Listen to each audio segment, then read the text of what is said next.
mà hay đông muốn phái.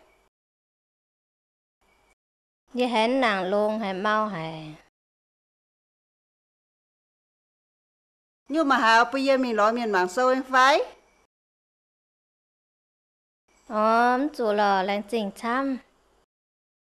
Giờ nào mà yếm chủ bây giờ mình lo miền mạng sâu. Chủ lò y xiên tiếng hùng nhé mẹ vùng bún tiếng hùng dành nè. Hắn đã sẽ xuôi mày nè mà. Mà cá máu bây giờ thấy hắn nhỏ bùa.